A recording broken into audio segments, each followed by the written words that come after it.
What's up, guys? Today is the day a lot of us, myself included, have been waiting for. No, I'm not talking about the release of Mean Girls the Musical in theaters. That happened Friday, and I'm still processing, so please respect my privacy at this time. Thank you. I'm okay. No, I'm not. I'm talking about something much, much better, and that's having the one, the only, the GOAT, Dave Ramsey, on the show today. He's America's favorite financial expert, best-selling author, world-traveling grandpa, skydiving survivor, not to mention my favorite boss and CEO. And I thought, what's the least I could do to treat the man who's helped millions of people over the last 30 years? Get him a decent cup of coffee. That's literally the least I could do. You're fired. So Dave is joining me in a special installment of Millionaires and Cars Getting Coffee for some conversation about life, money, and what he's doing with his millions in 2024. Now let's give Dave a warm welcome by hitting that like and subscribe button. Maybe if we can get to 150,000 subscribers, he'll let us take his Aston Martin next time. A boy can dream. Keep dreaming. And while you're at it, share this with your friends who have always wondered, how does Dave Ramsey take his coffee? Let's get to it. Well, Dave, thanks for joining us for Millionaires and Cars Getting Coffee. It's an honor. I'm in a Tesla. I am taking my life in my own hands. What's that smell, George? What's that smell? I smell Is smoke. that burning I smell smoke, already? George. Yeah, you've done, skydiving in Tullahoma. You've done a lot. You've been shot at, apparently. But this, you think, is the riskiest thing you've done. This is pretty serious, cutting-edge X Games right here. Wow. Saying, yeah. Well, next time we'll take your truck. I feel safer in your truck, to be honest. Oh my goodness. Well, people have been asking for this specific episode. When we say, hey, who else do you want to see on Millionaires and Cars? You are the number one choice. I don't know why. Oh my gosh. They don't get enough of me on the other stuff. I was like, we're hanging out on the Ramsey Show together, but they like the casual environment of the car. Okay. So obviously we have to get coffee, and I thought, what better place to go than your new barn? Yeah, Dalhousie Farms. Yeah. Yes. So I thought, you have a fancy coffee machine in there that apparently makes excellent coffee. You know what? We do. And I thought, we'll share the profits because that's free coffee for me, at least. There we go. We're not spending company money here. Save the expense line on the shoot. Yeah, and people like the behind the scenes. So I thought, if you're willing to show us inside the beautiful new barn you built out there, well, let's take a little trip. Just down a few miles away from the Ramsey headquarters here. There we go. So let's get to it, Dave. We're on the cusp of the launch of my new book, Breaking Free from Broke. And thank you. And there we go. You wrote the foreword to it, and I really appreciate that. Look at thank you. You're like Vanna White over here. We're going to give away a copy at the end, which will be fun too, and I'm going to have you sign it. But in the foreword, you ended it saying that this book is like financial peace for the next generation. Mm-hmm. What did you mean by that? Financial Peace was, of course, my first book, my first '1 bestseller. It was also my first book. What year was that? I wrote it in 94, but it hit #1 when we took it with a publisher in 97. Wow. Yeah, when the dinosaurs roamed the earth. But that book was, here's a handbook of here's how you're supposed to handle money. Here's the subjects, and it also had the consumer advocate mindset to it. Watching out for them, avoiding watching out for the people who don't know they're getting screwed by all these money companies.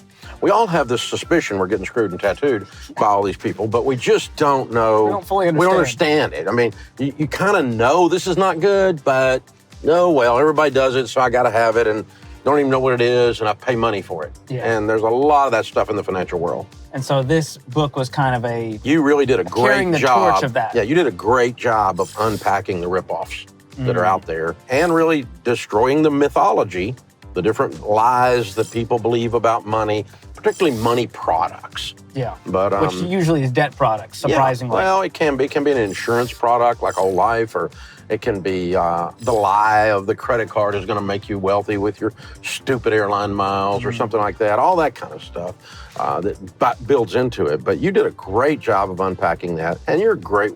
My favorite thing is snark, and your snark is just, it comes off the pages. We had to get a new font just for your snark. Snark font. Yeah. Sarcasm. Snark. Wise cracks. So that releases January 16th. We're in 2024 now.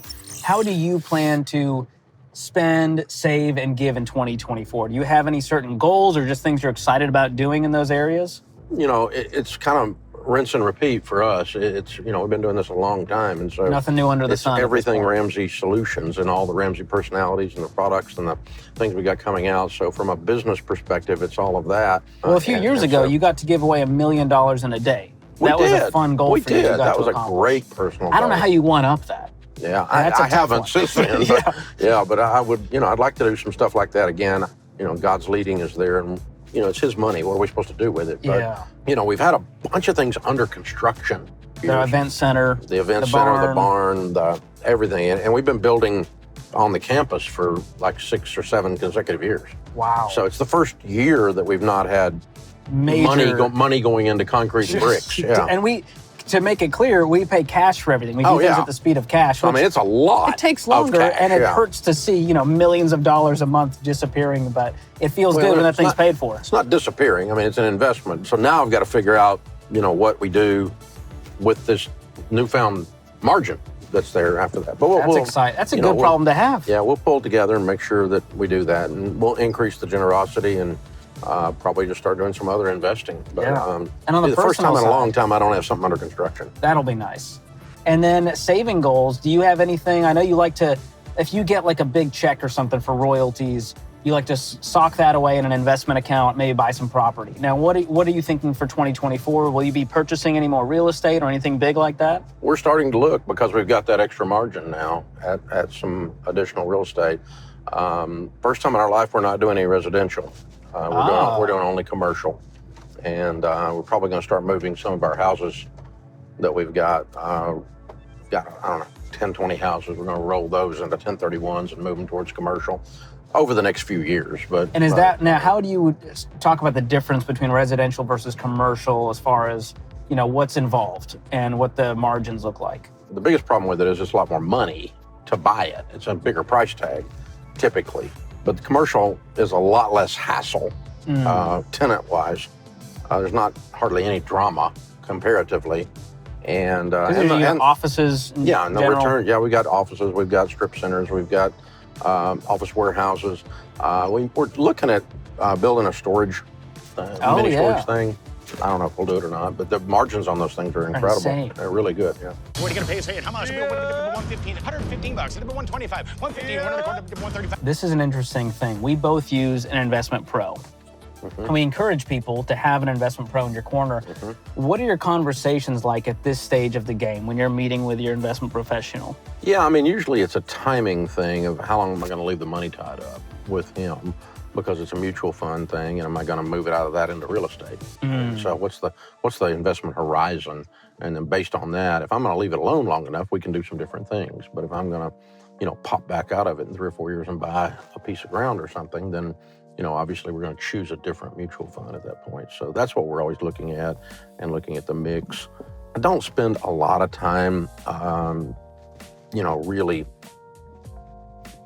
nerding out on the returns or the numbers, because as we teach, we've discovered that really the wealth doesn't come from, the fact that I'm some kind of investing genius. You're looking at every day moving things around. I'm somehow, a day trader of mutual funds or some kind of crap like that. The wealth simply comes from putting money in there and leaving it alone and let it grow. There was a funny article I read that was saying the people who had the best returns were dead people, because the investments just sat there and they didn't mess with it, and they had the highest returns. I thought that was such a brilliant analogy. That's what I hope to be. Invest other like than dead people. Yeah, I hope to leave it alone like dead people. Yeah, keep your hands off of it. That's the plan. So you've been in baby step 7 now for decades, which is what we call build wealth and give. You have no debt, of course, paid for properties. After maxing out, your basic retirement accounts, your 401k, what are some other options for people who have done that? What do you do with the rest of your income? Well, we take always a percentage, as you said, and allocate all of our increase in income to additional generosity and additional investing, and a little bit to additional lifestyle. Doesn't take much to cover lifestyle. With us, we buy mutual funds, good growth stock mutual funds, and we buy real estate. I've got a lot in low turnover mutual funds, so there's no tax implications, because the stocks don't sell every year. So it's basically capital gains growth. And that's because you love real estate. But I've been in the real estate business my whole life. People that are my parents not a owned a fan. company when I was a kid, and so I got my license when I turned 18. So I got my degree in real estate, for God's sake. So I love it, and it's like the back of your hand. Yeah, and I love doing things, and I have grown to love building stuff, these buildings, and even this barn and things, and what it does to the value of the property. when we can improve it with infrastructure and with stuff. So we may do some of that. We may do a little bit of developing, but it's nothing big. I'm not going to get distracted. I love what we do at Ramsey, and I'm not trying to become You're not a real in the estate guy. weeds like you used to be, and you've got I'm not property managers, no. and you're still doing the Ramsey Show every day. Every day. Is that the last thing you think you'll keep hanging on to long after probably. you're in the business? The good news is the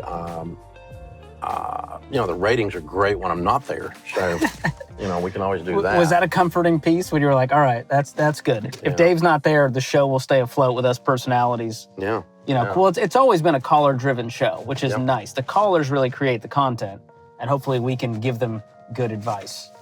Let's hope this Tesla makes it up to the barn, Dave. We're on some rocky ground you're really here. rough. A real gravel some rough driveway in the terrain. country. I don't know. You're roughing it now. This is fun. So when did you finish this barn? It was done in March of last year, and Well, it looks like Chip and Joanna designed it. It's been beautifully done. I assume you had a little to do with it, with the design. yeah, there was an architect. But this is impressive. We were meeting with him and putting it. It's a toy that got out of control. Yeah, but it's worth it. Oh, this is epic. Ooh, I forgot this thing makes some crazy drinks. I guess just like an Americano. What do you usually have? You drink it black? Yeah. That's how we roll. Whoa, that's so cool, bro. There it is. Booyah. We have coffee. We have coffee. Thank God for coffee. There's a new breakthrough. How many cups of coffee a day do you have? One. Just one in the morning? No, I'll drink one while we're on the air too. Does this count as two then? This will be three. we 'cause are- I have one on the air when I'm doing the show. Tune in to the Ramsey Show. Dave's gonna be wired up. Nah. The Dave rants will be extra spicy today. That'll be fun. That's good coffee. I don't know how else to say it. That's hitting. Well, thank you for this, Dave. I appreciate the free coffee. Before we leave the barn, we got to talk about this place because it is so gorgeous. It's fun. We ended up naming the farm Dalhousie Farms, which the Dalhousie Castle is in Edinburgh, Scotland, and that's the Ramsey Castle, just to, tie back into that Scottish heritage. But That's amazing. And got the old antique flag to get the heritage going. We've got a huge flag collection from working with the military over the years. Oh, they'll flags, give you flags as that have gifts? flown over this or flown over that. They send them to us because we work with the chaplaincy and some of the other lead command people, particularly when they're in Iraq and Afghanistan. We were teaching Financial Peace University in there, so we had all these flags and these neat. They're battalion flags and things like that the people sent us, and so we framed all those and we put the flag collection All in around there this too, place. Man, that's so cool. Did you rather- ever want to rather- live out here? Like, man, I just want to live on the fat of the land. Was that a dream? I didn't want to live on the fat of the land, but I wanted to build a house on it. But my wife wants to live in a neighborhood, She and wants so to live in a society. if I want to That's really good. live here, I'll be by myself, and so I needed to stay with her. I've so. seen worse man caves, to be fair. Yeah, if I need the worst dog houses, Sharon if I never need to kicks you escape, out. this You is got not a a bad, sweet pad. not an escape mechanism. But Well, thanks for giving us a little inside peek. This is what the people want, is behind the scenes. well, this is about as behind the scenes as it gets. They get to me see the making front of the coffee and scenes. me in the barn. There We you go. made it. Well, let's head back to the headquarters. We got work to do. All right. You want to drive, Dave? I think it would spontaneously combust, just based on your attitude That would towards cause it. the fire hazard to increase. I bet your adrenaline is just pumping right now. All right, That's the coffee. let's do this. So let's get back to it. I love this quote I've heard you say, you eat enough lobster, it eventually tastes like soap. Is there stuff that you used to splurge on that now has gotten almost boring? You're just like, what are those things for you? I don't know. I guess it's anything. Anything that we purchase these days that we think, oh, that's going to be a big difference. Yeah. Like when you were younger, you'd get that thing for that nice car for the first time. There's a rite of passage to it. And now it's like, it's just a car. And It's just another nice meal, another nice bottle of wine, whatever it is. Yeah. Our favorite sport's fine dining, but we're amateur foodies or whatever, but I don't know if we're even foodies, but we like eating it, right? So the first time you ever had a wonderful chef's tasting menu is, more amazing than the 100th time you did, right? Yeah. Now, on Iced Coffee Hour with Graham Stephan, they asked you if you would borrow $1 billion at 0% interest, if you could guarantee the spread of 5% or something in treasury bonds. Why? And you said emphatically and very quickly, no. No.